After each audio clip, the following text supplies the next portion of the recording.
색스폰은 가장 많이 덴트가 생기는 부분이 떨어졌을 때 이런 현상들로 많이 들어와요. 이렇게.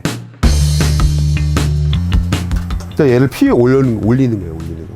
이렇게 해서 찌그러진 거를 올리는 건데 여기 힘으로 펴는 거예요. 이제. 이 덴트 수리는 그냥 덴트 수리가 아니에요. 예술이어야 돼요. 하나의 작품을 만들어야 된다.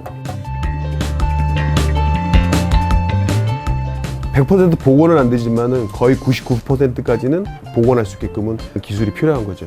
경험, 노력, 이게 중요한 거죠. 시작한 계기는 원래 뭐 옛날로 돌아가자 치면은 색스폰은 이제 학교에 관악부에서 음악은 처음에 시작하게 된 건데 그 당시에 이제 악기 수리하러 오거든요.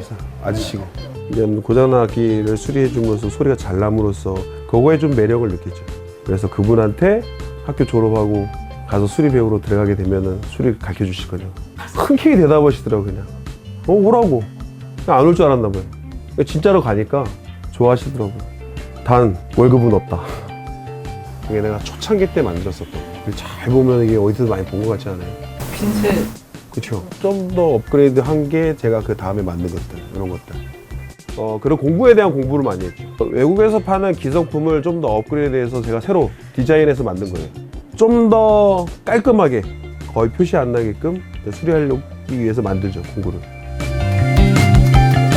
U자관 피는 공구라고 해갖고 이렇게 종류별로 있어요. 이렇게 U자관이라고 하면은 색스폰의 가장 하단 부분, 그런 공구로 먼저 피게 되면은 약간 거친 면이 있다. 이런 수리는 대부분 이제 자석을 이용해서 이제 작업을 많이 해요.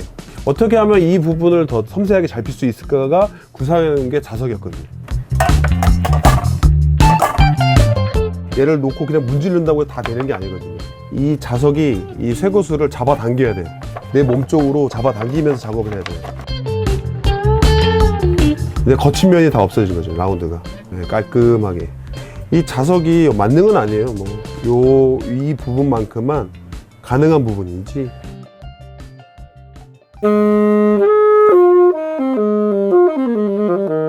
색스폰 자체는 이제 제가 이제 전공은 한 상태였고 악기를 정말 잘 불 줄 알아야 악기 고치는데 도움이 많이 된다.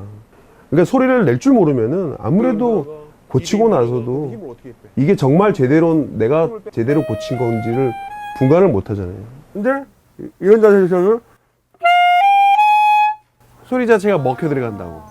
그러면서 피치하고 음정이 안 맞는 거야.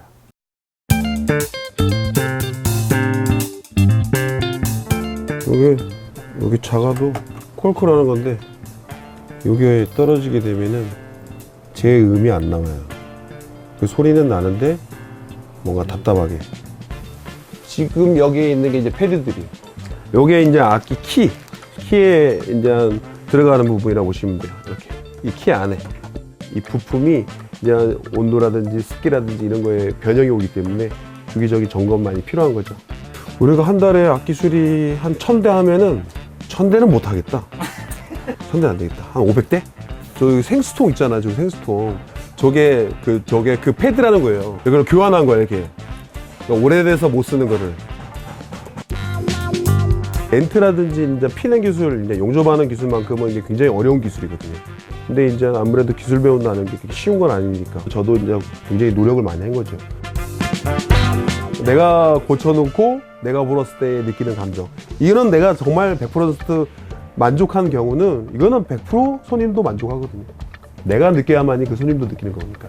그리고 악기 수리만큼은 제가 천직이라고 생각하고 기부도 하고 좋은 일도 하면서 이렇게 하는 게 저한테는 뭐 보람된 거라고 봐야죠.